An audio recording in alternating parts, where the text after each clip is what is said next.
Olha, existem livros que realmente mudam a história, né? E com certeza o Capital de Karl Marx é um deles. É uma obra gigante, super densa, que se propõe a fazer uma verdadeira autópsia do sistema capitalista. E é isso que a gente vai fazer aqui, entender as ideias centrais desse livro passo a passo. E esse livro não nasceu da noite para o dia, viu? Foi o resultado de quase 20 anos de pesquisa. Imagina só, Marx, exilado em Londres, observando de pertinho a nação capitalista mais avançada da época. Ele passava dias e dias na biblioteca do Museu Britânico, mergulhado em livros, tentando decifrar o que ele via como as leis de funcionamento do sistema. E essa citação, olha, ela resume perfeitamente o espírito da coisa. Não é um romance para ler na praia, né? É uma análise profunda, sistemática, e é exatamente por isso que vale a pena a gente quebrar essas ideias em partes menores para entender o raciocínio dele. Então, o nosso roteiro vai ser mais ou menos este. A gente começa pelo básico, pelo segredo da mercadoria, depois vê como o dinheiro se transforma em capital, entende o que é o motor da mais-valia, o ciclo de acumulação e termina discutindo o legado que essa obra deixou. E pode parecer estranho, mas Marx não começa a análise dele falando de dinheiro ou de capital. Ele começa com a coisa mais básica de todas, a mercadoria. Para ele, a mercadoria é a célula econômica do capitalismo, é o tijolinho fundamental de todo o sistema. É a partir dela que o segredo começa a ser revelado. E toda mercadoria tem uma natureza dupla. Por um lado, ela tem um valor de uso, ou seja, para que ela serve. Um casaco serve para aquecer, simples assim. Mas, por outro lado, ela tem um valor de troca. É a capacidade de ser trocada por outras coisas. E aí vem a pergunta: como é que um casaco pode valer a mesma coisa que, sei lá, 20 metros de linho? O que essas duas coisas tão diferentes têm em comum?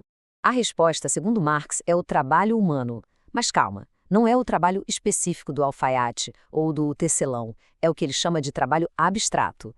Pensa no gasto de energia humana, no tempo de trabalho socialmente necessário para produzir algo.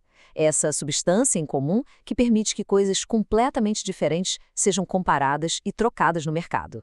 Isso leva a um dos conceitos mais famosos dele, o fetichismo da mercadoria. Pensa no smartphone. Quando a gente olha para ele, o valor parece ser uma propriedade mágica do próprio aparelho, né? Mas, na verdade, esse valor esconde uma rede gigantesca de relações sociais. O trabalho de quem extraiu os minerais, dos engenheiros que projetaram, dos operários na linha de montagem. As relações entre as pessoas acabam aparecendo disfarçadas de uma relação entre coisas. Ok, com a ideia da mercadoria bem entendida, a gente pode avançar. Agora vamos ver como o dinheiro entra nessa história e se transforma em algo diferente, que é o capital. É aqui que o circuito central da economia capitalista começa a aparecer. A circulação simples de mercadorias é basicamente vender para comprar. Alguém vende um casaco para poder comprar pão. O objetivo é o uso da coisa. Mas o circuito do capital é o contrário. Ele segue a fórmula DMD, ou seja, dinheiro, que compra uma mercadoria para ser vendida por mais dinheiro.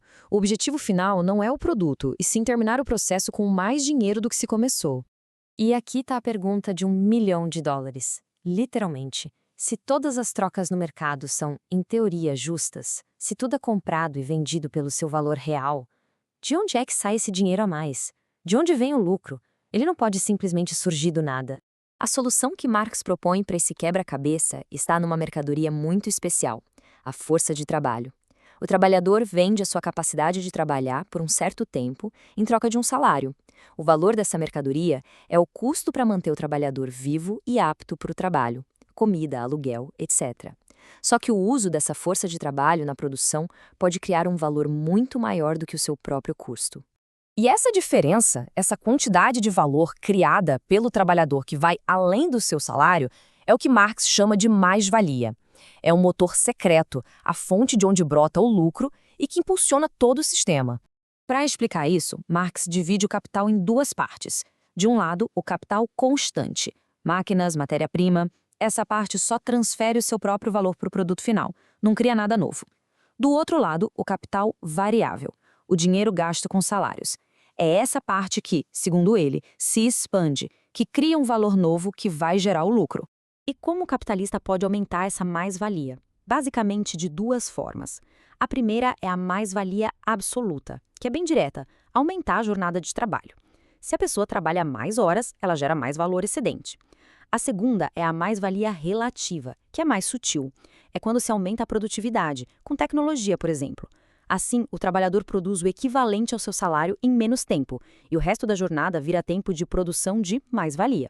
Se a gente olha para a história, dá para ver como a organização do trabalho foi evoluindo para maximizar essa extração. Começou com a cooperação simples, com vários trabalhadores juntos. Depois veio a manufatura, com a divisão de tarefas, cada um fazendo só uma partezinha do processo. E, por fim, a grande indústria, onde a máquina dita o ritmo e o trabalhador que tem que se adaptar a ela. Agora, o ponto crucial é que a mais-valia não é um ganho que acontece uma vez só.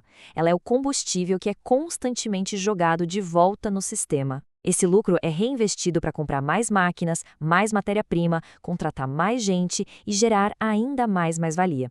É um ciclo de expansão contínua. Isso leva ao que Marx chamou de a lei geral da acumulação capitalista. Conforme o capital cresce e se acumula, ele tende a se concentrar em cada vez menos mãos. Ao mesmo tempo, para aumentar a produtividade, o investimento em tecnologia acaba dispensando trabalhadores, criando o que ele batizou de exército industrial de reserva. Esse conceito de exército de reserva do século XIX parece ter um eco bem claro hoje em dia, né? É só pensar na gig economy, na economia de aplicativos. A existência dessa massa de trabalhadores disponíveis sob demanda, com poucos direitos, acaba pressionando para baixo os salários e as condições de trabalho de todo mundo. Mas como é que esse sistema começou? Como é que se chegou a essa divisão, com donos de capital de um lado e trabalhadores só com a força de trabalho para vender do outro? Para Marx, isso não foi um processo natural e pacífico. Foi a acumulação primitiva, um processo histórico, muitas vezes violento, que separou os produtores, como os camponeses, de seus meios de produção, como a terra. E essa citação do próprio Marx é muito forte e resume bem a análise que ele faz desse processo histórico. Na visão dele, a criação das condições para o surgimento do capitalismo foi tudo menos um processo tranquilo. E com isso a gente chega na nossa parte final. A grande questão é: como é que esses conceitos de um livro escrito há mais de 150 anos ainda podem ser usados para a gente analisar o mundo de hoje? O mundo digital, globalizado? A relevância talvez apareça em vários exemplos modernos. A mercadoria? Hoje, a atenção e os dados pessoais viraram mercadorias valiosíssimas. A mais-valia? É só pensar nas plataformas gratuitas onde o uso gera dados que valem uma fortuna para as empresas. O fetichismo? O poder de uma marca famosa que cria um valor que vai muito além do custo material do produto. E o exército de reserva, que a gente já falou da uberização do trabalho. E assim, a gente termina com uma pergunta para reflexão. Mais de 150 anos depois, independentemente de se concordar ou não com as conclusões de Marx, a questão que fica é: até que ponto os mecanismos e as engrenagens descritas em O Capital ainda ajudam a gente a entender as forças que moldam a nossa economia e o nosso dia a dia?